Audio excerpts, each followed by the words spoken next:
Welcome all to PW UPSC वाला। I am doctor Mohammad Zia और आज हमारी एंशियंट हिस्ट्री का लास्ट लेग जहां हम पोस्ट गुप्ता डायनेस्टीज़ की बात करेंगे। यहाँ हम बात करेंगे हर्षवर्धन की, यहाँ हम बात करेंगे साउथ की डायनेस्टीज़ की। लेकिन अगर आपने इससे पहले का वीडियो नहीं देखा है तो the link is in the description, उसमें जाइए, पुरानी प्लेलिस्ट को देखिए ताकि कॉन्टिन्यूटी बनी रहे। आज के लेक्चर की अगर बात करें, आज के वीडियो की अगर बात करें तो आज हम बात करेंगे गुप्ता डायनेस्टी के बाद क्या हुआ।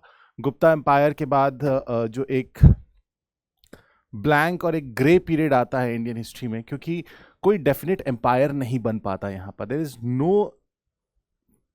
No place where you can say that this was a definite empire in Indian history after the Guptas. इसके बाद जो हमें एक प्रॉपर डेफिनेट एम्पायर दिखेगा वो खिलजीज के टाइम दिखेगा, जहां नॉर्थ साउथ का जो है एक तरीके से एक प्रॉपर यूनाइट होगा। और यहाँ पर ये पूरा जो अगले 600 साल की हिस्ट्री है, रफली फ्रॉम 600 एडी से लेके 1200 एडी तक, ये आप कह सकते हैं कि ये एज ऑफ कॉन्फ्लिक्ट था। इसमें थोड़ा सा जो पीरियड हर्षवर्धन का, वहाँ पर हम कह सकते हैं कि हाँ कुछ पॉजिटिव था, कुछ एक स्ट्रक्चर बनने की कोशिश हो रही थी। लेकिन हर्षा के बाद हम देखते हैं there was a steep decline in the political unity. एक पॉलिटिकली यूनाइट स्ट्रक्चर नहीं बन पाया। राजपूत्स इंटरनल कॉन्फ्लिक्ट था, उसके बाद जो कॉन्टिन्यूस इन्वेजन हुआ, अरब और टर्किश इन्वेजन हुआ, वो भी एक रीज़न रहा कि ये पूरा जो टाइम पीरियड है यहाँ पर यूनाइट नहीं हो पाया। आज हम 4 डायनेस्टीज़ की मेनली बात करेंगे। आज हम बात करेंगे जो वर्धना डायनेस्टी है या हर्षवर्धन जो डायनेस्टी है उसकी बात करेंगे, और फिर हम बात करेंगे साउथ की 3 डायनेस्टीज़ की। So this is what it was happening रफली in the period of 600 to 1200 AD. हम एक रफली टाइम पीरियड ले सकते हैं। ये आप देख सकते हैं हर्षा के एम्पायर की हम बात करेंगे, वर्धना डायनेस्टी। अब ये बड़ी इंटरेस्टिंग सी स्टोरी है। वर्धना डायनेस्टी की जो शुरुआत है, वर्धना डायनेस्टी की शुरुआत होती है प्रभाकर वर्धन से। और यहाँ एक बड़ी फिल्मी सी कहानी, और जब भी पढ़ाता हूँ मुझे हमेशा ये लगता है कि पता नहीं क्यों इस पर अब तक कोई मूवी नहीं बनी। मतलब if someone from movie world is watching this, it's a very interesting story. आप इसको बहुत अच्छे से दिखा सकते हैं, the way Harsha became the king. Now what happened here that Prabhakar Vardhan जो है गुप्तास के एक तरीके से फ्यूडिटरीज थे, उनके वासल थे, और वो अपने आप को अलग करते हैं और थानेसर या थानेश्वर में जाके अपने आप को इस्टेब्लिश करते हैं। उस समय पोस्ट गुप्ता एम्पायर की अगर हम बात करें तो 4 मेजर डायनेस्टीज जो थी, जो इस समय यहाँ पर रूल कर रही थी, वो एक थी वर्धना डायनेस्टी, प्रभाकर वर्धन, या पुष्यभूति डायनेस्टी हम जिसे कहेंगे, और ये थानेश्वर या थानेसर से रूल कर रही थी। उसके बाद the Maukharis of Kannauj, Guptas of Magadh. Guptas of Magadh की जब हम बात करते हैं तो यहाँ पर एक बहुत इंपॉर्टेंट पॉइंट है कि जो पोस्ट गुप्ता मगध जो गुप्ताज आते हैं ऑफ मगध, इनका जो मेन गुप्ता डायनेस्टी है जो इससे पहले थी, उससे कोई रिलेशन नहीं है। इससे कोई रिलेशन नहीं है, सिर्फ इनका नाम एक है, वरना इनमें कोई किसी तरीके का रिश्ता नहीं है। ये पॉइंट ध्यान रखिएगा। ये थोड़ा सा कंफ्यूजिंग होता है, ये थोड़ा सा आपको परेशान कर सकता है एग्जाम में। लेकिन ये गुप्ताज ऑफ मगध जो ये 600 वाले 600 एडी या 7th सेंचुरी के आसपास जो गुप्ताज थे, जो मगध के ऊपर रूल कर रहे थे, वो जो है उनका मेन गुप्ता डायनेस्टी से कोई लेना देना नहीं था। और गौड़ा बंगाल की तरफ शशांक का रूल, तो ये इस रीजन में जो है मेजर रूल इनका था। व्हाट हैपेंड जब प्रभाकर वर्धन ने ये करा, और प्रभाकर वर्धन के 3 बच्चे थे, राज्यवर्धन, राजश्री और हर्षवर्धन। अपनी बेटी का विवाह, क्योंकि उस समय इन राज परिवारों को अगर हम कहें इनको, तो इन राज परिवारों में जो है matrimonial alliance was a major thing, और वो उसी के तहत जो जो प्रभाकर वर्धन है, फादर ऑफ हर्षवर्धन, वो अपनी बेटी राजश्री की शादी जो है ग्रहवर्मन से कराते हैं। और Grahavarman was the mockery ruler of Kannauj. Kannauj के राजा से अपनी बेटी की शादी कराते हैं। अब यहाँ क्या होता है, Maukharis were very much involve in removing जो गुप्ताज ऑफ मगध हैं, उनको हटाने में, उनको मगध से हटा के मालवा की तरफ भेजने में बहुत बड़ा रोल था मॉकरीज का। अब उस गुप्ता जो था उसने बदला लेना था, वो बदला लेने के लिए वो टाई अप करता है किसके साथ, शशांक जो गौड़ा बंगाल उस तरफ का रूलर था। ये दोनों जो है कंबाइंड अटैक करते हैं और ग्रहवर्मन जो कि मौखरी रूलर था यानी कि राजश्री का हस्बैंड, उसको मार देते हैं और राजश्री को उठा के ले जाते हैं। ये तब का था जब राज्यवर्धन ने गद्दी संभाल ली थी, प्रभाकर वर्धन की डेथ हो गई थी और राज्यवर्धन ने गद्दी संभाल ली थी क्योंकि वो बड़ा बेटा था। अब जब ये खबर राज्यवर्धन को मिली कि मेरी बहन को जो है, मेरे ब्रदर इन लॉ को जो है मार दिया गया है और मेरी बहन को जो है किडनैप कर लिया गया है, वो अटैक करता है। राज्यवर्धन अटैक करता है तो इस पॉइंट ऑफ टाइम पे शशांक राज्यवर्धन को भी मार देता है। कुछ नहीं बचता है कि एक यंग, एक teenage, again a teenage boy will take command of this country, a major portion of this country, and that is Harshavardhan. Harshavardhan consolidate करता है, पावर कंसोलिडेट करता है, वो शशांक पर अटैक करता है। वो अपनी बहन को तो छुड़वा लेता है लेकिन शशांक वहां से भाग जाता है। It was so fearsome attack over him, तो शशांक भाग जाता है। और यहां पर हर्षवर्धन जो थानेश्वर जो नॉर्थ वेस्ट दिल्ली की तरफ का जो, या दिल्ली के आसपास का जो इलाका है, उसको मर्ज करता है कन्नौज से और कन्नौज को अपनी कैपिटल बनाता है। And that is why in this period from 600 to 1000 AD आप देखोगे कन्नौज इंडिया का पावर सेंटर बन जाता है। यहां पर कन्नौज इंडिया का पावर सेंटर बन जाता है। इंडिया का पावर सेंटर स्टार्टिंग से मगध था, ठीक है। इस पीरियड में आके 600 तक आप कह सकते हैं कि महाजनपद के पीरियड से लेके 600 एडी तक के पीरियड में इंडिया का power centre was Magadh. After that 600 to 1000 AD Kannauj, 1000 से लेके 11 वहां थोड़ा सा एक ब्रीफ पीरियड है, वो भी आप कन्नौज को दे सकते हैं। 1200 से लेके 1772 तक it will be Delhi. Bharat का जो पावर सेंटर है वो दिल्ली रहेगा, चाहे वो दिल्ली और आगरा वाला जो रीजन है, अंग्रेजों तक। और अंग्रेज फिर कुछ समय के लिए कलकत्ता, और फिर 20th सेंचुरी की बिगनिंग में 1911 और 1912 Delhi became the capital of India, और यहां से दिल्ली फिर से पावर सेंटर बनेगा। सो अगर आप कहेंगे कि इस पूरे पीरियड में 4 पावर सेंटर इंडिया की हिस्ट्री में, इंडिया के 4 power centres, Magadh, Kannauj, Delhi, for a brief period Calcutta, and then again back to Delhi. So ये वो समय था जब हर्षवर्धन ये दोनों जितना एम्पायर, क्योंकि अब उधर मौखरीज का लास्ट रूलर वाज ग्रहवर्मन, और ग्रहवर्मन के बाद उनका कोई सक्सेसर नहीं था, ये दोनों को मर्ज करता है और एम्पायर हर्षा अपना एम्पायर स्टैब्लिश करता है। ये वो टाइम पीरियड था जब यहाँ पर साउथ में चालुक्याज, पल्लवाज, इनका रूल था। एंड दिस यू कैन सी, यहाँ पर ये 4 मेजर डायनेस्टीज आप देख सकते हैं। ये पुष्यभूति, मौखरी, लेटर गुप्ताज, यहाँ पर आपको महत, और यहाँ पर मैत्रिकाज ये गुजरात वाले रीजन में थे। और ये जो 4 मेजर डायनेस्टीज गुप्ताज के बाद दिखी हमें नॉर्थ इंडिया। अब हम जब नॉर्थ इंडिया कहते हैं तो मतलब नॉर्थ ऑफ नर्मदा, इस रीजन में जो हमें मेजर डायनेस्टीज दिखती हैं 4 थी, और इन सब में एग्जाम में कंफ्यूज कर देंगे। इन सब में जो सबसे लंबा रूल रहा वो मैत्रिकाज का रहा। Maitrakas will be ousted by the Arabs. तो ये 4 major dynasties 590 AD, that's the same time period 600 AD के आसपास जो हम बात कर रहे हैं। यहाँ पर अगर आप साउथ की बात करेंगे तो we have Chalukyas, we have Pallavas, and we later stage we will see the emergence of the Rashtrakutas. Harshavardhan की बात करें, थोड़ा सा साइड हो जाता हूँ वरना आप बोलोगे सर जगह नहीं दिख रही। खैर, यहाँ से ये उसका मैक्सिमम एक्सटेंट है, हर्षा के एम्पायर का मैक्सिमम एक्सटेंट। हमेशा जो आप मैप देखते हैं एंशिएंट और मिडिवल हिस्ट्री में, वो जो एक इतना लंबा स्ट्रेच दिखता है वो हमेशा एक छोटे पीरियड के लिए होता है, लेकिन वो उस एम्पायर का क्या था, मैक्सिमम स्ट्रेच था।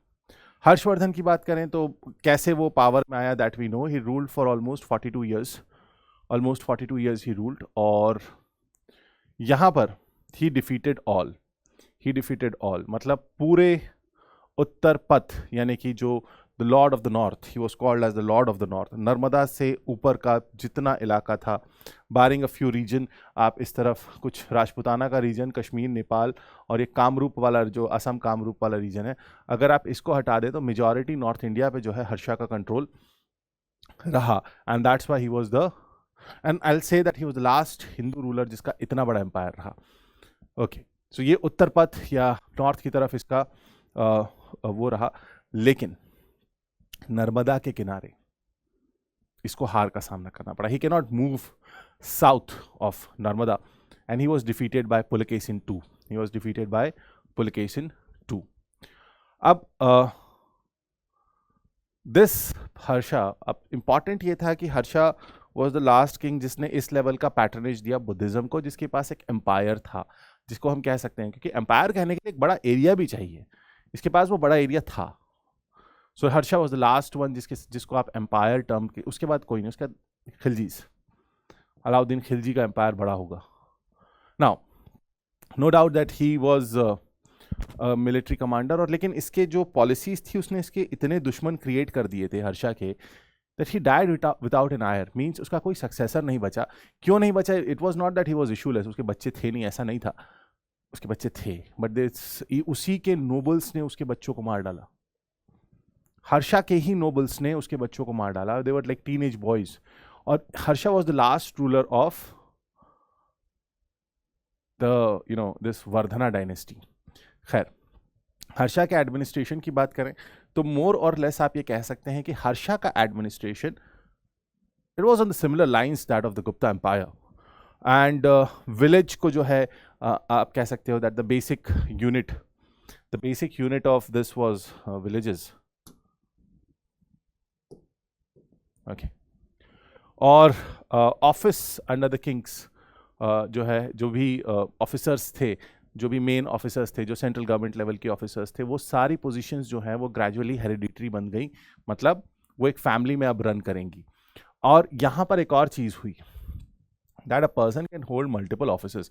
Now this was not being seen, common नहीं था, अनकॉमन सी चीज़ थी, लेकिन हर्षा के एम्पायर में ये दिख रहा था. That for example Harisena was a very patronised scholar in Harsha's court, क्योंकि हरिसेना ने क्या किया, हरिसेना ने जो डिफरेंट पोजीशन थी, और हरिसेना का जो सबसे इम्पॉर्टेंट कंट्रीब्यूशन था वो वाज दैट जहां उसने हर्षा की लाइफ के बारे में काफ़ी कुछ लिखा है. एंड बैंकर्स थे, मर्चेंट कारवांस थे, मतलब ट्रेड वाज इम्पॉर्टेंट, और maintenance of public records. Yes, यहाँ पर इन चीज़ों का जो रिकॉर्ड रखा जा रहा था, ये बड़ी एक यूनिक सी चीज़ थी, कॉमन नहीं थी इससे पहले, लेकिन हर्षा के एम्पायर में हमें ये नज़र आती है. टैक्स की बात करेंगे तो जो भी लैंड, जो भी प्रोडक्शन होता था, जो भी प्रोड्यूस होता था, उसका 1/6 was collected as tax, and it was the main source of revenue. और टैक्स कहाँ से आ रहा था? टैक्स आ रहा था पोर्ट से, माइन से, वैसल्स यानी कि जो सामंत या महासामंत थे उनसे, और या यहाँ पर प्रतिहारा या महाप्रतिहारा, ये टर्म जो है इनको दिखता था, मिला था. तो ये सामंत थे, ये वैसल थे, ये क्या करते थे, जो भी ट्रिब्यूट देते, जो भी इनको ज़मीनें मिलती थी as a part of land revenue. पर हाँ, देखने वाली चीज़ ये है कि हर्षा के समय पे जो इकोनॉमी थी, जो नॉर्दर्न इंडिया की इकोनॉमी थी, इट वाज मोर और लेस सेल्फ सफिशिएंट. मतलब बाहर से इतना ज़्यादा डिपेंडेंसी नहीं थी, लेकिन एक प्रॉब्लम ये थी कि ओवर सेल्फ डिपेंडेंसी भी ना खतरनाक हो जाती है. यहाँ पर क्या हो गया, क्योंकि सेल्फ डिपेंडेंसी का मतलब ज़्यादा लोग चाहिए थे, ज़्यादा सामंत चाहिए थे, फ्यूडलिज्म बढ़ता गया. और हम ये कह सकते हैं कि हर्षास पीरियड वाज द वन जहाँ हमें इंडिया में फ्यूडलिज्म की शुरुआत होती, प्रॉपर तरीके से फ्यूडलिज्म की शुरुआत होती हुई दिखती है. और इसका इम्पैक्ट इकोनॉमी के ऊपर दिखा. देखिए, फ्यूडलिज्म चाहे वो यहाँ पर हो, चाहे वो that feudalism, whether you see it in the form of zamindari system, whether you see in the form of jagirdari, or later on whether it was iqtidari, or even if you see that in Europe, जो dark ages के time feudal Lord relationship वाला जो system था, वो कभी successful नहीं होता, क्योंकि वो क्या करता है, वो concentration of wealth without welfare. आप बोलोगे सर कि तो कम्युनिज्म वाली आइडियोलॉजी की अब बात कर रहे हो. नहीं, capitalism is not bad unless and until it is not exploitative. अगर कैपिटलिज्म सबका भला कर रहा है तो it's good, there is no problem with that, क्योंकि एब्सोल्यूट इक्वालिटी तो शायद अचीव नहीं हो सकती, हाइपोथेटिकल है, हो ही नहीं सकती ना. अगर सब बराबर हो जाएंगे तो कोई किसी के लिए काम कैसे करेगा? अब कोई अगर किसी के लिए इकोनॉमिक काम नहीं करेगा या इकोनॉमिक एक्टिविटी नहीं करेगा, तो that flow of money will somewhere stop. So yes, this economic hierarchy is something which is the ultimate truth. होगा, कोई ना कोई समाज में सबसे अमीर होगा, कोई ना कोई उस समाज में गरीब होगा, लेकिन एब्सोल्यूट पॉवर्टी अगर नहीं है, रिलेटिव पॉवर्टी एग्जिस्ट कर सकती है। अब सर बोलोगे सर हिस्ट्री में इकोनॉमी पढ़ा रहे हो, एब्सोल्यूट पॉवर्टी जो है वो नहीं होनी चाहिए, रिलेटिव पॉवर्टी एग्जिस्ट कर सकती है, और रिलेटिव पॉवर्टी ही जो है एक मतलब एक कैरेक्टर बन जाता है समाज का, कि कोई ना कोई तो उस समाज में ऐसा होगा जो उस समाज के एवरेज स्टैंडर्ड ऑफ लिविंग से नीचे होगा। Relative poverty. Absolute poverty is when someone is not able to get enough resources, economic resources to feed himself for the basic necessities, food, clothing, shelter. That is where we call that absolute poverty. But relative poverty will be there. But this feudalism anywhere in the world, this has always resulted into the accumulation of wealth. This has always resulted into the accumulation of wealth. And इसकी वजह से यहाँ पर भी हम देखते हैं कि एक्यूमुलेशन ऑफ वेल्थ तो हुआ, लेकिन इससे इकोनॉमी कोलैप्स कर रही थी। No doubt this Mahasamantas played a very important role in the expansion of Harsha. Now this was the time Buddhism Jainism जो है काफ़ी कुछ प्रिवेल कर चुका था, और Hiuen Tsang was someone who visited the Chinese Buddhist Chinese traveller, जो इस टाइम पे यहाँ आया। उसने यहाँ बहुत अच्छा एक डिस्क्रिप्शन दिया अबाउट इंडियन सोसाइटी, एंड उसने देखा कि यहाँ पे कास्ट, सब कास्ट, टचेबल्स, अनटचेबल्स, हर चीज़ थी। उसकी वजह क्या थी? क्योंकि बुद्धिज़्म जैनिज़्म ने किसी ने भी कास्ट को नहीं माना, तो इंटरकास्ट मैरिजेस बहुत ज़्यादा हुई, सब कास्ट डेवलप होना शुरू हो गई। Apart from that there was someone called as outcaste, मतलब जो किसी भी कास्ट में नहीं आ रहे थे। There was no slavery and people were free, तो यहाँ स्लेवरी नहीं थी, लेकिन the condition of the women gradually declined, and widow remarriage नहीं था, स्वयंवर का कंसेप्ट जो है वो मोर और लेस ख़त्म हो चुका था, dowry and Sati were prevalent. So overall हम ये कह सकते हैं कि समाज में असमानता थी, there was inequality in the society, at the same time the condition of the women got gradually decline in this time period. Now Harsha, if you talk about religion, he was secular. Secularism means you follow one religion and you respect all other religion. That is what secularism means. Secularism never means that the religion that you are following is supreme. No religion is supreme, all religion are equal. This is what the basic ideology of secularism for an individual means. Secularism for a state has a very different definition. ठीक है? Coming here. सो हर्षा के समय में यदि हम religion की बात करें तो he was very much secular and he allowed this peaceful coexistence. He allowed but this never happened. ये अभी हम आगे देखेंगे। So Harsha originally Shaivism follow करता था, but later on he opted for what? He opted for Mahayana Buddhism. Comment section में बताइए अशोका कौन सा बुद्धिज्म फॉलो करता था? Yes, this is the point. यही क्वेश्चंस आते हैं। Consider the following statements about Indian rulers. Statement number 1, चलो I will tell you. Statement number 1, Harshavardhana of Kannauj, let's say Harshavardhana of Kannauj, initially a Vaishnavite, later opted for Mahayana Buddhism. False. Ashoka of the Mauryan empire followed Hinayana Buddhism. True. Fine.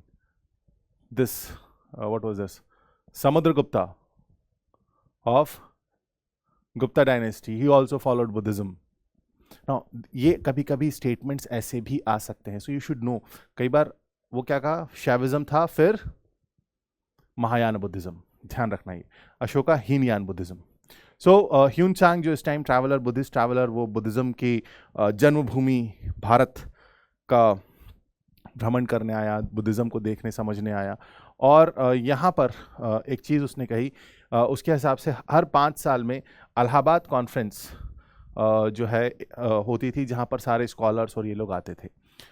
लेकिन the most famous religious assembly at this point of time was held at Kannauj, और कन्नौज में कन्नौज की जो conference Harsha ने बुलाई थी at its capital, it was Hiuen Tsang के honour में बुलाई थी, बिकॉज बुद्धिज्म एंड एवरीथिंग। और उसने सब जगह से लोगों को बुलाया, उसने नालंदा यूनिवर्सिटी से बुलाया, उसने जो हीनयान के फॉलोअर्स थे उनको बुलाया, महायान स्कॉलर्स को बुलाया, ब्राह्मण्स को बुलाया, जैन्स को बुलाया। मतलब इट वाज ऑल, जैसे वो Swami Vivekananda attended that religion of the world parliament, वैसा ही कुछ यहाँ पर हमको देखने को मिलता है कि सारे उस समय के जो मेजर रिलीजन्स थे उन सबको बुलाया गया, and let's have a discussion over this.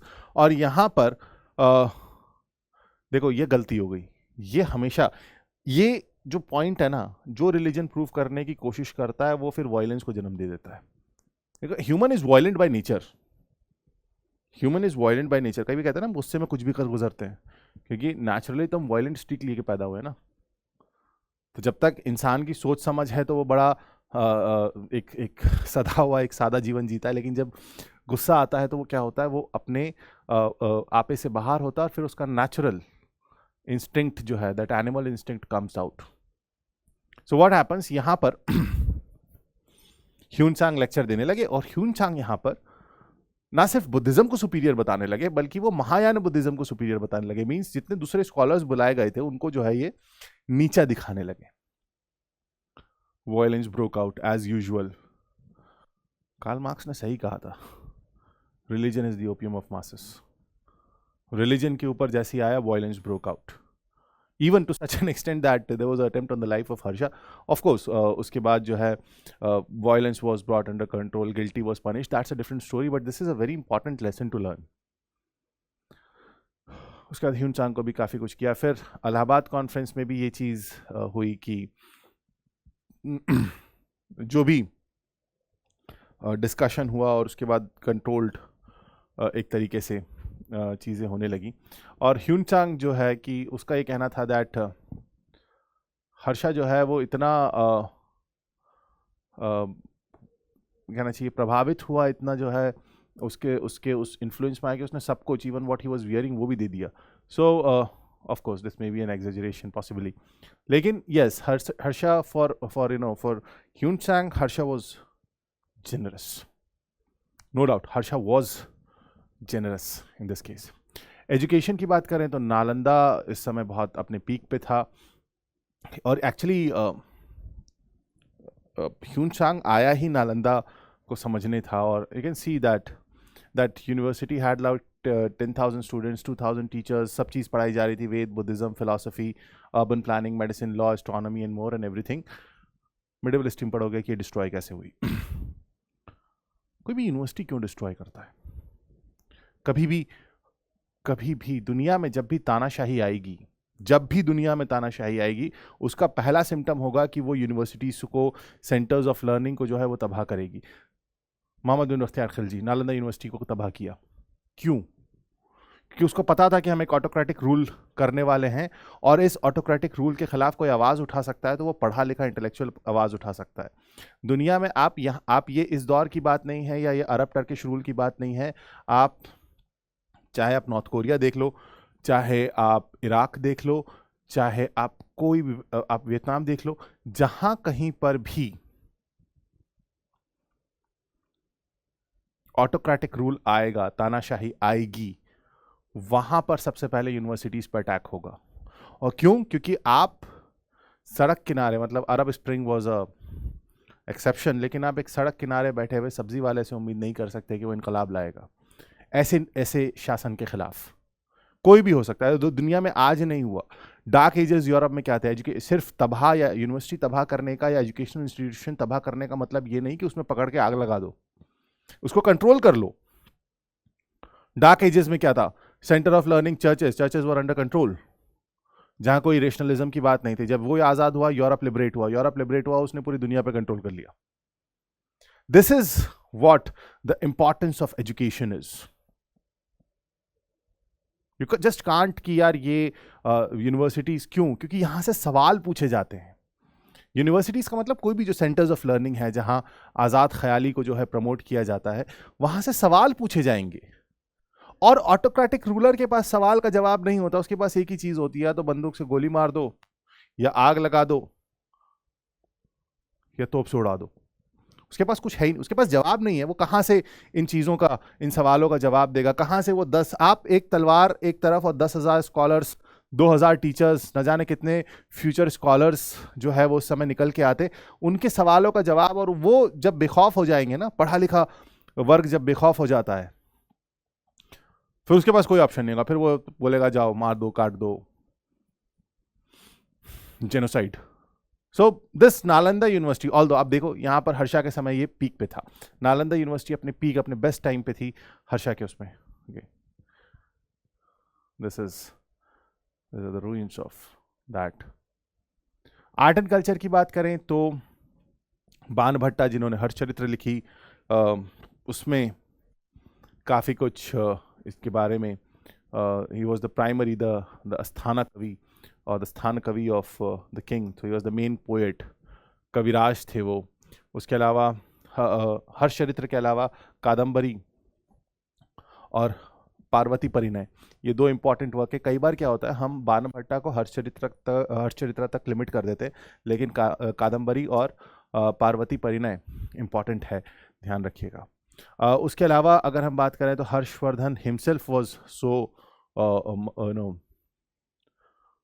मतलब एक वेल वर्स्ड पोएट, और 3 संस्कृत प्लेज लिखे हर्षा ने, नागनंदा, रत्नावली और प्रियदर्शिका। यहाँ ध्यान रखना स्टेटमेंट फॉर्मेट में आ सकता है ये पूछते हुए कि क्या हर्षा ने कुछ लिखा, जरूरी नहीं कि वो नाम पूछें, या यहाँ पर ये 3 नाम इधर हैं, ये 3 नाम इधर है।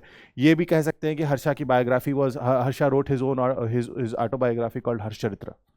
कंफ्यूजिंग चीजें हैं। ये 2 पॉइंट्स क्वेश्चन बन सकते हैं, ये वाला और ये वाला, एक ही स्टेटमेंट में क्वेश्चन बन सकते हैं, इंपॉर्टेंट है। खैर, प्रयाग प्रशस्ति भी इसी दौर का था। उसके अलावा प्रयाग एंड जो भी एडमिनिस्ट्रेशन था, हाउस होल्ड, स्कॉलर, रिलीजन, अब इवन जो टैक्स कलेक्ट होता था ना हर्षा के टाइम पे, यहाँ मेंशन नहीं है, death and legacy, okay. Harsha के समय जो टैक्स कलेक्ट होता था उसमें 4 हिस्से किए जाते थे। पहला हिस्सा राजा का, दूसरा हिस्सा सैलरी का, तीसरा हिस्सा धर्म का, चौथा हिस्सा स्कॉलर्स का। टैक्स को 4 हिस्सों में सीधा सीधा बांट दिया जाता था। एक किसका, राजा का, दूसरा किसका, एडमिनिस्ट्रेशन, सैलरी में जो भी एडमिनिस्ट्रेटिव एक्सपेंसेस हैं वो, तीसरा किसका, धार्मिक कार्यों का, और चौथा स्कॉलर्स का। सो स्कॉलर्स को बहुत अच्छा पैटर्नेज मिला हर्षा के टाइम पर। हर्षा की अगर हम बात करें तो he died 647 और around 40-42 years he ruled in this part, और जाहिर सी बात है क्योंकि उसका कोई सक्सेसर नहीं था, उसका कोई नेशनल आयर नहीं था, this whole collapsed, but this was the end, क्योंकि इसके बाद नॉर्थ इंडिया में कोई इतना स्ट्रॉन्ग रूलर नहीं दिखेगा। रूलर्स दिखेंगे, they will be, मतलब you will find that in Palas, somehow in Palas, Pratiharas, Rajput नीचे से आएंगे साउथ की तरफ से, डेक्कन की तरफ से, लेकिन हर्षा जितना strong you will not find anyone. Sir south में क्या हो रहा था, हर्षा क्योंकि नर्मदा के नीचे तो गया नहीं, जब हर्षा नर्मदा के नीचे गया नहीं तो साउथ में कोई ना कोई तो रूल कर रहा था। हम साउथ की डायनेस्टीज की तरफ अब देखेंगे। सबसे पहले बात करेंगे द पल्लवास ऑफ कांची, और पल्लवास का जो मेंशन है, पल्लवास का मेंशन अशोका के इंस्क्रिप्शन में भी हमें दिखता है। कांची और महाबलीपुरम जो है, वहाँ से मामल्लापुरम भी देखेंगे वो क्यों नाम पड़ा। And this you can see this whole shaded region, ये वाला हिस्सा जो है पल्लवा टेरिटरीज थी। This was like same period 645 AD, this was contemporary to Harsha, this was contemporary to Harsha. खैर, अर्ली पल्लवा रूलर्स की बात करें तो they were like Shiva Skanda Varman, Vijaya Skanda Varman, ये लोग थे। समवेयर अराउंड 250 to 350 CE के आसपास इनका छोटा सा रूल था, और इनके जो चार्टर्स थे, इंपॉर्टेंट पॉइंट, प्राकृत में थे। लेकिन यहाँ से जो हमें मेन हिस्ट्री जो मिलती है, second line of Pallava rulers was Vishnugopa, who was defeated by Samudragupta. Samudragupta कौन, वही गुप्ता डायनेस्टी वाला। And when he was expanding towards South India, वो पल्लवास को हराता है। जो थर्ड लाइन के रूलर्स थे, विच रूल्ड फ्रॉम रफली फ्रॉम 575 to 9th century, ये इनके बारे में जो है हमें मिलता है। और यहाँ पर आप देखिए एक change in language, Sanskrit and Tamil, ठीक है। सिंह विष्णु पहला रूलर इस थर्ड लाइन ऑफ रूलर्स का, एंड ही क्योंकि आप जब देखेंगे जो संगम पीरियड है, संगम पीरियड मतलब जो चोला चेरा पांड्या वाला पीरियड है, चोला चेरा पांड्या वाला पीरियड और इन पल्लवास का जो टाइम पीरियड है, इनके बीच एक 200-250 साल का एक डार्क पैच आता है जिसके बारे में कुछ नहीं पता। क्यों? क्योंकि वो कालाभ्रा वाला पीरियड है।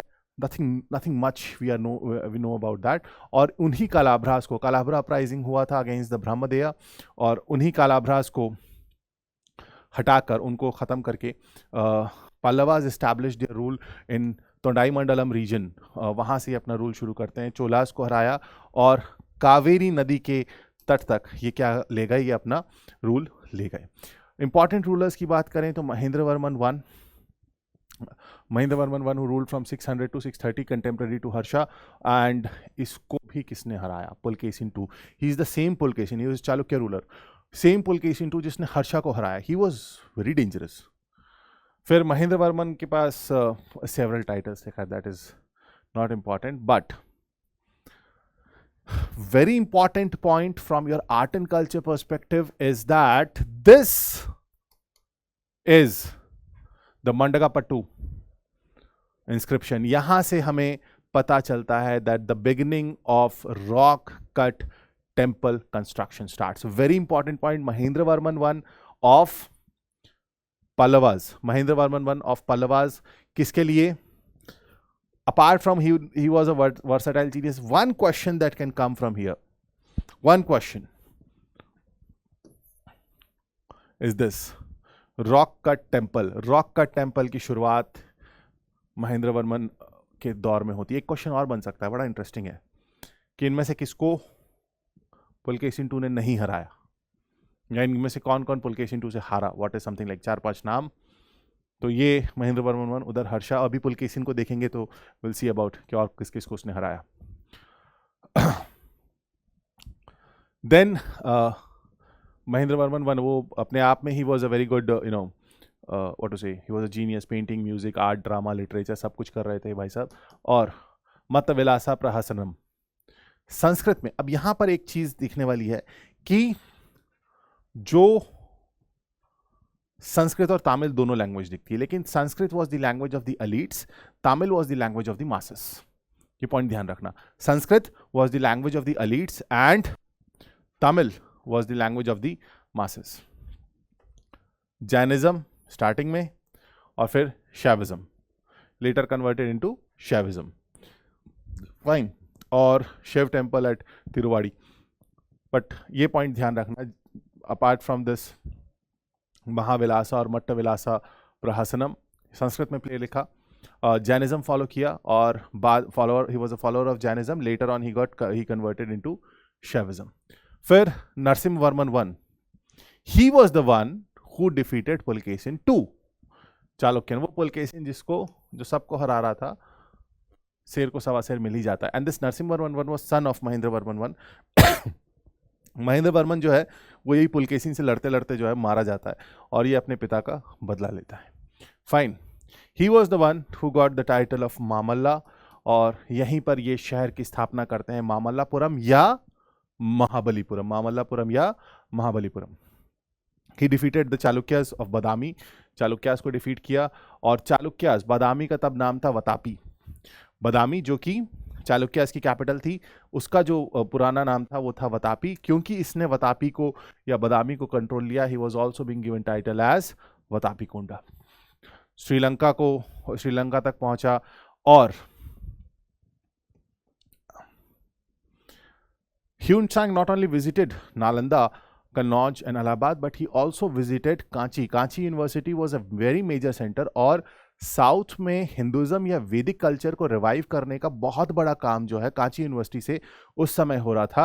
Hyun Tsang also visited Kanchi university, and he visited Kanchi during his time period. Fine, इसके अलावा Narasimha Varman I, he was the first king, मतलब बड़ी इंटरेस्टिंग चीज है, he was the first king of south India to send embassy to China. South India की तरफ से पहली बार जो है वो हुआ। And apart from the Shore Temple and the Kailashnath Temple is का major construction. Dandin, he holds a very important position in Sanskrit literature.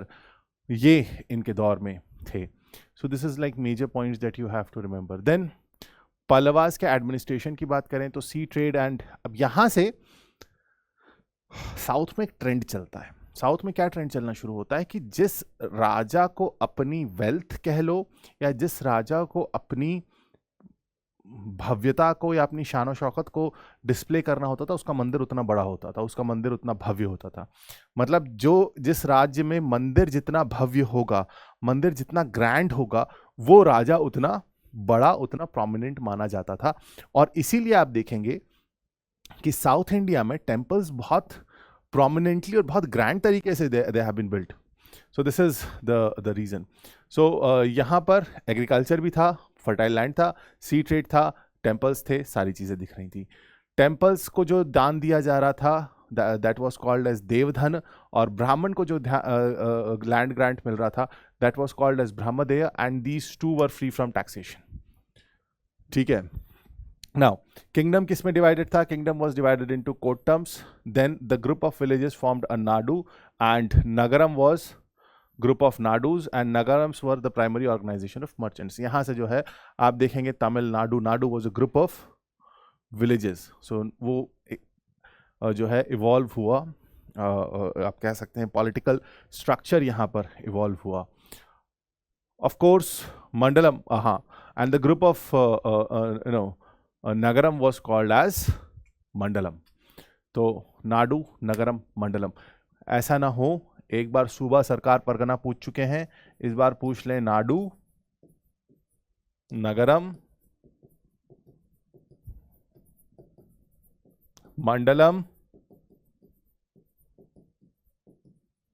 Kottam.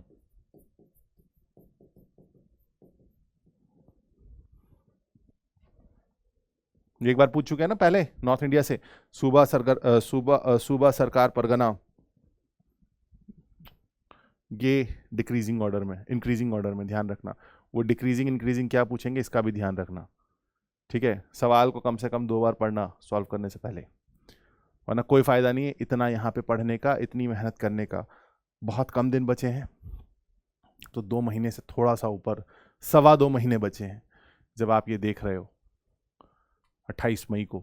तो please one thing for your prelims, read the question twice. Even if you are like 1000% sure, then also read the question twice. सिर्फ यही advice रहेगी मेरी, और कुछ नहीं. जब 2 बार question पढ़ लोगे तो जवाब में गलती कम होगी. और फिर बता दूं कि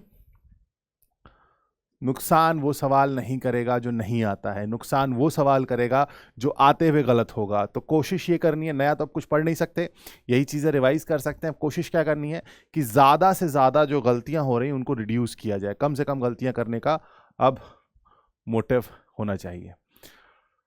हाँ. So village assembly, sabhas and their communities, so irrigation facility, this is all out there. यहाँ पर जो इनका इंपॉर्टेंट है सोसाइटी एंड रिलीजन, हाँ ये इंपॉर्टेंट है. सो यहाँ पर भी क्योंकि वैदिक रिलीजन कहना चाहिए कि वैदिक रिलीजन जो है उसका रिवाइवल एंड सारी चीज़ें.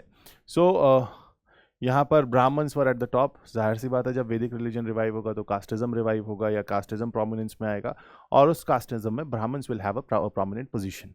There after we should see the Pallava time. ये भक्ति मूवमेंट का टाइम है, ये भक्ति मूवमेंट का टाइम है. जो साउथ में भक्ति मूवमेंट की शुरुआत हुई वो इसी टाइम पे होती है, and this was the time when we saw devotion both Shaivism and Vaishnavism, Nayanar and the Alvars. ये मैच याद रखना यार, सिर्फ यही एक कंफ्यूजिंग है,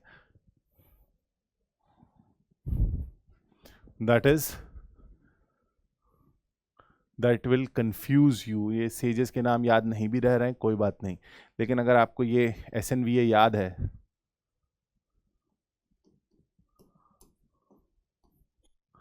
that is Shaivism, Nayanar, Vaishnavism, Alvar.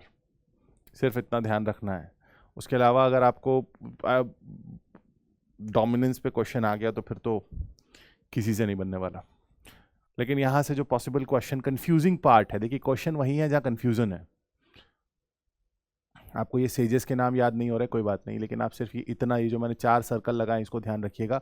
और जाहिर सी बात है जब शैविज्म, वैष्णविज्म यानी कि जब भक्ति मूवमेंट जब है जो रिवाइव करेगा तो जैनिज्म, बुद्धिज्म डिक्लाइन करेगा. सिंपल सी चीज़ है. Literature and art, no doubt Kanchi was a major centre of art and culture. मैंने आपको अभी बताया लर्निंग का बहुत बड़ा सेंटर. और कांची को आप ये खिताब दे सकते हैं कि उसने साउथ इंडिया में द राइज ऑफ हिंदुज़म, उसमें उसका बहुत बड़ा रोल था. अपार्ट फ्रॉम दैट इन्होंने तमिल और संस्कृत को पैटर्नाइज किया. लैंग्वेज के बारे में मैंने अभी आपको बता दिया that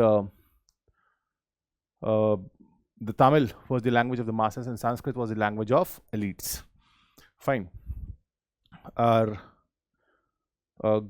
yes, here, this one, that the development of religious literature was a result of patronage of saints.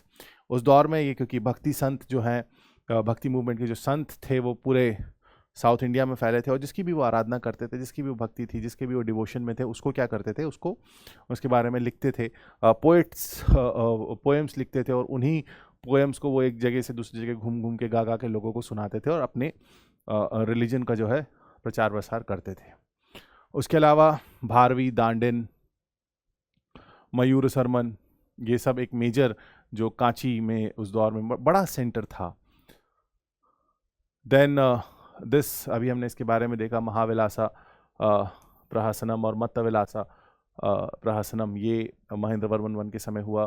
Tamil literature, जाहिर सी बात है जब तमिल लैंग्वेज फ्लरिश करेगी तो तमिल लिटरेचर ने भी जो है. Now, here important is this Perundevanar. Perundevanar was the one who translated Mahabharata into Tamil, and the Tamil version of Mahabharata is known as Bharatavemba. After that, ये नंदीवर्मन 2 के टाइम पीरियड पे थे. Apart from that, Nandikalam this one, Nandikalam Bengam was another important Tamil work, author unknown. But ये दोनों work Tamil literature में they hold a very important position. Anyone from South watching, I pardon the accent and the pronunciation if it is wrong, but it's okay. But the major development जो इस दौर में हुआ, that was in the architecture. That was in the architecture.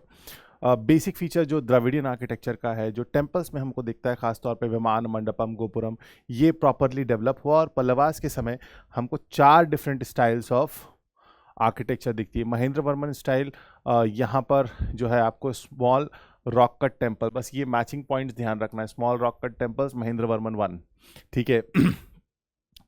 Anant, this one, the Bhairavakonda temple and the Anantheshwara temple at Undavalli, ये जो है important है. उसके अलावा नरसिम्हा वर्मन 2 स्टाइल, इनके इसमें क्या हुआ, the mandapam they became bigger. Fine, the mandapam they became bigger. और यहाँ पर जो the monolithic rath, chariot, they were constructed. So this is another style which is generally the Mahabalipuram और the Mamallapuram city that was founded. Then Rajasimha style, यहाँ पर आपको free standing और structure temples, you see the difference. Rock cut, this is the Mahabalipuram or the Narasimhavarman style, and here you will see the freestanding temple. Fine, the shore temple. Apart from that, the Mukunda Nayanar temple Mahabalipuram में, Kailashnath temple, Vaikuntha Perumal temple Kanchipuram में, these were all constructed during this time period. Then we have the Nandivarman and the later Pallava style, और ये जो है राजसिम्हा का ही एक तरीके से एक्सपेंशन था, या उसी में जो है चेंजेस और इनोवेशंस किए गए. Then here we see what, here we see the Matangeshwara temple and the Mukteshwar temple इस समय के. देन यहाँ पर Dakshina Charitra, the commentary of this was compiled during this period. So आप टेम्पल्स में चेंजेस देख सकते हैं. So this was majorly about the Pallavas of Kanchi. अब बात करेंगे उसी, ये वो देखिए मैंने आपको 600 to 1200 का टाइम पीरियड दिया था, उसी मोर और लेस टाइम पीरियड में आपको ये दिखते हैं from 535 to 1190 the Chalukyas of Badami और वतापी. चालुक्यास की शुरुआत कहाँ से होती है? अब ये इनका मैक्सिमम एक्सटेंट है, ये देखो ये इनका मैक्सिमम एक्सटेंट है. इनकी शुरुआत कहाँ से हुई? इनकी शुरुआत हुई पुलकेशिन 1 से. ये पुलकेशिन 2 नहीं है, ध्यान रखना, ये पुलकेशिन 1 है. और इनकी कैपिटल क्या थी? Badami. He performed what? Pulakeshin 1 he perform the Ashvamedha sacrifice, means Vedic culture, Vedic rituals जो है वो रिवाइव हुआ इस दौर में. और सेम आगे चल के यही जो चालुक्यास हैं वो उनकी ब्रांचेस में डिवाइड हो जाएंगे. And the same family will rule from Vengi and Kalyani at a later time. तो ये वतापी, कल्याणी, वेंगी, ये सब एक ही फैमिली जो है अलग अलग कैपिटल से रूल करेगी. और इनका जो है डायरेक्ट कॉन्फ्लिक्ट रहा किससे? इनका डायरेक्ट कॉन्फ्लिक्ट रहा पल्लवास से. वो हमने देखा पुलकेशिन 2 वाला time period. So the most prominent king और the most important ruler of this dynasty was Pulakeshin II, ruled from 608 to 642, 6082 642, Harsha के कंटेम्प्रेरी। और इसके बारे में हमें कहाँ से पता चलता है? इसके बारे में हमें पता चलता है आई होल इंस्क्रिप्शन से। आई होल इंस्क्रिप्शन जो है was written by Ravi Kirti, who was the court poet of Pulakeshin II। What he did? अब यहाँ से क्वेश्चन बनता है, ही डिफीटेड हुम? ही डिफीटेड हर्षवर्धना, उसको साउथ आने से रोका। He defeated the Kadambas, he defeated the Ganga ruler of Mysore and established their suzerainty. He defeated Mahendravarman I, and later he was defeated by नरसिम्हवर्मन I ने उसे हराया। बाकी जितने थे, जितने नाम दिखेंगे ना, वो सब हार गए। नरसिम्हवर्मन I ने किसे पुलकेशिन II को हराया।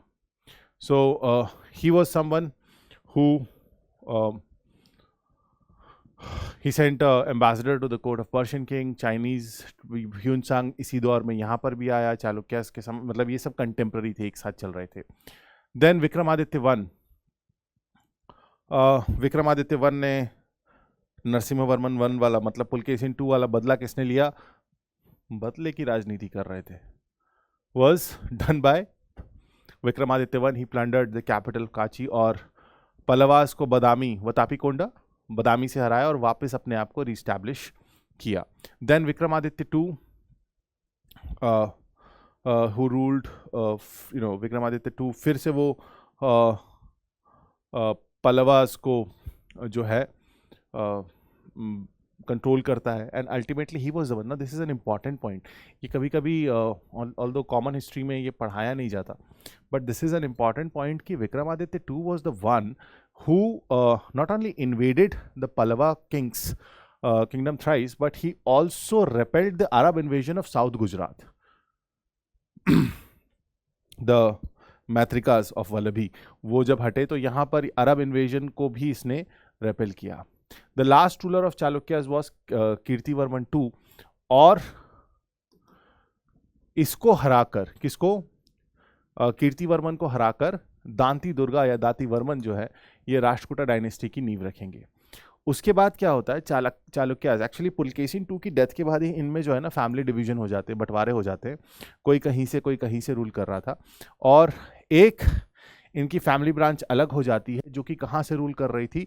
जो कि रूल कर रही थी वेंगी एज देयर कैपिटल, और इन्होंने रूल किया 11वीं सेंचुरी तक।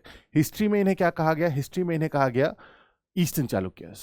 फाइन, ये ईस्टर्न डेक्कन की तरफ रूल कर रहे थे, तो इन्हें क्या कहा गया? ईस्टर्न चालुक्यास। और जो वेस्टर्न चालुक्यास थे, जो इसी बादामी चालुक्यास की ब्रांच में जो आगे चल के साइडलाइन हो गए, ये रूल कर रहे थे वेस्टर्न साइड से, और इनकी कैपिटल वाज कल्याणी। तो ये दो फिर ब्रांचेस हो जाती। तो स्टार्ट कहाँ से हुआ? पुलकेशिन II तक इट वाज बादामी और वतापी। उसके बाद कुछ समय तक आपको विक्रमादित्य I II के समय तक आपको दिखेगा, लेकिन जब राष्ट्रकूट से डिफीट हो जाती है पुलकेशिन II के बाद ही एक ब्रांच अलग हो जाती है, और बाद में ये दूसरी branch which was called as western Chalukyas, they were ruling from Kalyani. Chalukyas के एडमिनिस्ट्रेशन की अगर हम बात करें, तो जाहिर सी बात है, जब साउथ की हर किंगडम के पास, हर डायनेस्टी के पास अपनी नेवी होगी, और जब इतने वॉर्स लड़ रहे थे तो army was well organised, but they had a strong maritime power and a small army. This is something. They were Brahmin, yeah, they were also secular. They were Brahmanical rulers, लेकिन ये दूसरे religions का respect करते थे, वैदिक rituals और सारी चीज़ें ये फॉलो करते थे। और यहाँ पर इनके आने के बाद ऑफ कोर्स राजा का जो धर्म होता है उसका थोड़ा प्रोमिनेंस दिखने लगता है, क्योंकि वो उस धर्म पे क्या कर रहा है, उसको पैट्रनेज जो है मिल रहा है, उसको पैट्रनेज मिल रहा है। And this you see here that Hiuen Tsang लिखता है कि यहाँ पर जो है बुद्धिज्म जैनिज्म का जो है डिक्लाइन हो रहा था। इकोनॉमी की बात करें, सो ज़्यादातर इनके पास जो है रॉकी बेल्ट वाला जो रीजन था, यू कैन सी मैप कहाँ गया, यस, सो ये बेसिकली जो आपका ईस्टर्न जो levered side of the western Ghats है, वो रीजन जो है इनके कंट्रोल में था। तो जब वो रीजन था तो जाहिर सी बात है इनके पास कुछ ज़्यादा फर्टाइल लैंड तो था नहीं। ट्रेड एंड कॉमर्स डिक्लाइन था, क्योंकि कंटिन्यूस इन्वेजन, आपस में लड़ रहे थे, तो ट्रेड एंड कॉमर्स कैसे कर लेते। और लेकिन इन्होंने वेस्ट कोस्ट पे अरब ट्रेडर्स, क्योंकि अरब से, यहाँ से फिर से मैप पे जाते हैं, यहाँ से जो है अरब ट्रेडिंग जो है चल रही थी, तो उन्होंने उसको जो है, क्योंकि ट्रेड कहीं से तो पैसा कमाना था, उसको जो है पैटर्निज्म मतलब पैटर्नेज दिया, और अरब ट्रेडर्स के साथ इनके ट्रेड रिलेशंस अच्छे थे. Then the Chalukyas of Badami they practise Brahmanism, और वही वैष्णविज्म शैविज्म सेम पीरियड था. बुद्धिज्म जो है डिक्लाइन हुआ, सेम कहानी थी. ये रिलीजन वाली तो कहानी सेम थी. लिटरेचर एंड आर्किटेक्चर की बात करें तो यहाँ पर हमें प्राकृत मतलब साउथ की तरफ आपको देखने को मिलेगा क्या, the development of Prakrit language. अभी हमको क्या देखने को मिला था, अभी हमें मिला था अबाउट तमिल एंड संस्कृत. यहाँ पर आपको प्राकृत मिलती है, पहली चीज़. दूसरी चीज़, Chalukyas they contributed to the Vesara style. हमने टेम्पल स्टाइल्स में एक तो Dravidian style and the Nagara style, and Vesara is the fusion of the two. So Chalukyas को विसारा स्टाइल जो फ्यूजन स्टाइल है उसका डोमिनेंट या उसका डेवलपमेंट का क्रेडिट जाता है. देन वेदर आईहोल, बादामी, पट्टाडक्कल, ये जो है स्ट्रक्चरल इंपॉर्टेंट सेंटर्स थे. और द चैत्याज जो the rock cut halls for Jain monks, यहाँ में दिखता है. Pattadakal and Aihole temple complex in itself is a very huge. Cave temples at Ajanta, Ellora, Nashik, ये भी चालुक्यन पीरियड के हैं. दिस मुक्तीश्वर टेम्पल, मेलुगट्टी, शिवालिया, मतलब ये जितने मेजर जो आपको इस रीजन में, जो मैप में हम रीजन देख रहे थे, महाराष्ट्र कर्नाटका वाला रीजन है, वहाँ पर जो आपको मेजर टेम्पल्स दिखते हैं, वेट इज़ द संगमेश्वरा टेम्पल और विरूपक्षा टेम्पल द्रविडियन स्टाइल में थे. Papanath temple was in the Nagara style. So Pattadakkal actually had 10. Pattadakkal itself was a temple complex, is a temple complex, और इसके अंदर 10 मंदिर हैं, जिसमें से if I'm not wrong 4 are from Nagara style and 6 are from the Dravida style.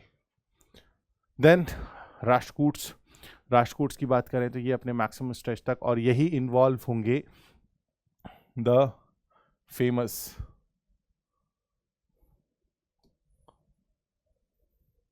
Tripartite struggle for Kannauj में. ये कौन थे, ये वेस्टर्न चालुक्याज जो वतापी से जो जिनका था, उनके ये क्या थे, फ्यूडल लॉर्ड्स थे. ये कहाँ से, इनकी कैपिटल कहाँ थी, मानखेत और मलखेड़ कर्नाटका में. और दांती दुर्गा और दांतीवर्मन, इसने जो है चालुक्याज को हराया और राष्ट्रकूट डायनेस्टी की नींव रखी. This Dati Durga was succeeded by Krishna I, and the Kailasa temple in Ellora was built by him. उसके अलावा गंगा को हराया. This is not important. Then the most greatest and the most important ruler of Rashtrakuta was Dhruva. ये ध्रुवा वही है जो tripartite struggle में involve था. ये ट्राइपार्टाइट स्ट्रगल में इन्वॉल्व था, इसने सबको हराया. पल्लवास, चालुक्यास, पालास, प्रतिहारास. पाला प्रतिहारा राजपूत वाले, वो वहां ऊपर तक कन्नौज तक इसका कंट्रोल गया था. एंड कन्नौज पे कंट्रोल करने का मतलब है you are controlling northern India, means he was the first king from Deccan to control Kannauj. उसने दोनों को हराया, पालास को भी हराया, प्रतिहारास को भी हराया. साउथ की तरफ से है. When I teach, I call him the Chennai Super Kings. He was like that. He was defeating everyone. He was actually defeating everyone. Dhruva. लेकिन फिर इंटरनल कॉन्फ्लिक्ट की वजह से इसको वापस जाना पड़ता है, और इसके बाद war of succession.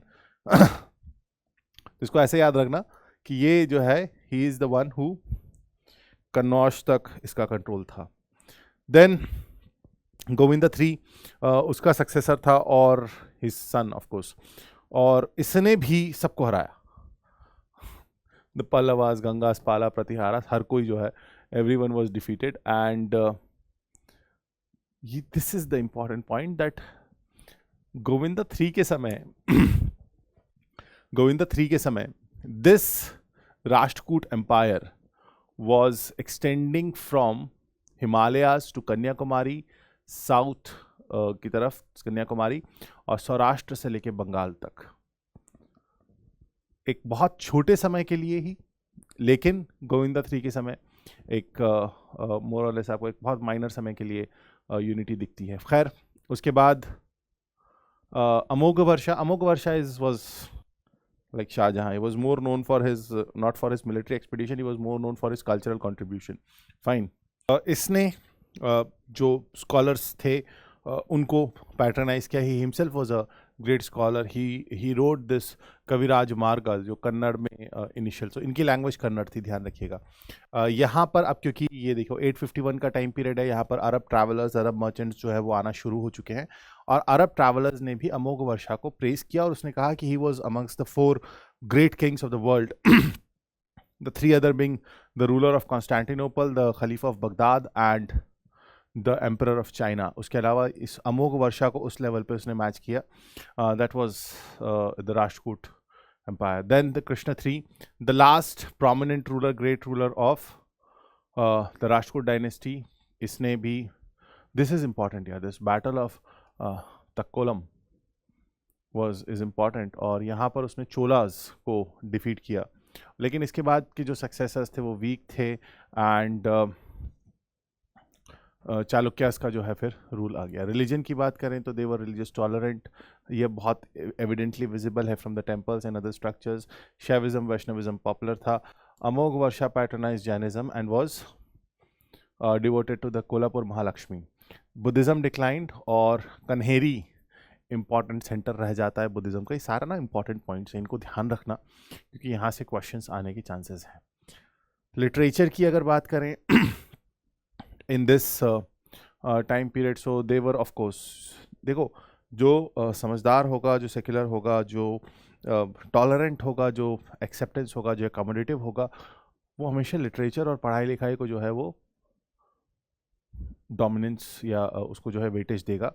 And same thing here. So they were like they were Rashtrakuta rulers. They were they were strong supporters of learning.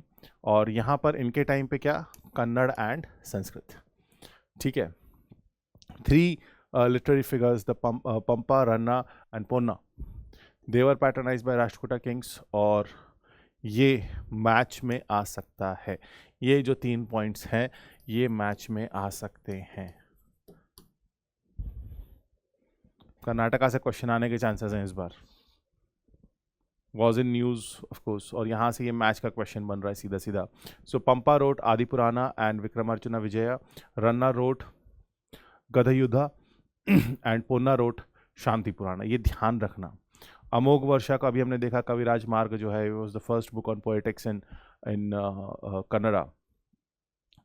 And हाला रोट कवि रहस्य इन संस्कृत. सो यहाँ पर हम कह सकते हैं कि इनके पैटर्नेज की वजह से Kannada as a language, it was in news, आ सकता है. कन्नड़ा एज अ लैंग्वेज जो है वो आपको दिखेगा. So Ajanta, Ellora, Elephanta centres of their art थे. आर्किटेक्चर में भी इनका कंट्रीब्यूशन था. The Kailasa temple, Krishna one ने इसे बनवाया. 756 this is the, it's a cave temple. So it is important, मतलब बड़ी यूनिक चीज़ है. हम पता नहीं क्यों अपने यहाँ के इन कल्चर को, इन आर्ट को, इन पीसेस को, this is a very prominent piece of art. ये एक उसको काट के बनाया गया है. आप सोचिए, everything, it has a gateway, it is assembly hall, main temple, shrine and a garbhagriha, everything, and it is entirely carved out of a single rock. एक पत्थर को तराश के ये बनाया गया. सो वही रॉक कट, वैदिक, नॉन वैदिक, सारी चीज़ें आपको यहाँ मिलेंगी. And then the Dashavatara cave, cave number 15 Dashavatara cave, ये एलोरा की सबसे प्रोमिनेंट केव्स में है. Unfortunately I never got a chance to visit that place. लेकिन this again Buddhist like structures भी हैं. चैत्य विहारा वाला जो कंसेप्ट है वो भी था, और नॉन बुद्धिस्ट फीचर्स भी आपको यहाँ पर दिखते हैं. So this again a monolithic mandapa, एक पत्थर से कार्व आउट किया हुआ. They have the sculptural panels. It has depicting various themes and the 10 avatar, dasha avatar, the 10 avatars of Vishnu. Okay. So ये अगेन एक major architectural structure. Then the Elephanta cave. Elephanta नाम एक्चुअली पोर्चुगीज ने, हाँ ये एक क्वेश्चन कभी कभी इस तरीके का भी ना ट्रिकी क्वेश्चन आ सकता है कि पोर्चुगीज़ ने रखा था कि अंग्रेज़ों ने रखा था, तो पोर्चुगीज़ ने इसका नाम जो है वो एलिफेंटा रखा था। सो स्कल्पचरल आर्ट जो है वो अपने पीक पे था इस टाइम पीरियड पे, and Elephanta itself is a UNESCO world heritage site. तो भाई साहब एक चीज़ याद रखना, जितनी यूनेस्को वर्ल्ड हेरिटेज साइट्स हैं उसको एक बार इंडिया में जो है, और क्रोनोलॉजी में अगर ध्यान रह जाए तो क्या कहना। सो आई सी कि अगर इस पर एक हम वीडियो बना सकें जहाँ पे ये वाली चीज़ हो, वर्ल्ड हेरिटेज साइट्स को, यूनेस्को वर्ल्ड हेरिटेज साइट को हम डिस्क्राइब करें। सो this was it from my and. Quickly revise हो गया एक आध घंटे में, अच्छा है। 4 डायनेस्टीज 1 घंटा 15 minute for 1 dynasty, not bad. Important points हमने कवर किए। इससे फिर याद दिला दूं, इससे पहले के जो वीडियोस हैं वो डिस्क्रिप्शन में हैं। और आखिर में जैसा मैं लाइव क्लासेस में करता हूँ आज यूट्यूब के ऊपर, and generally I and my class with a couplet, और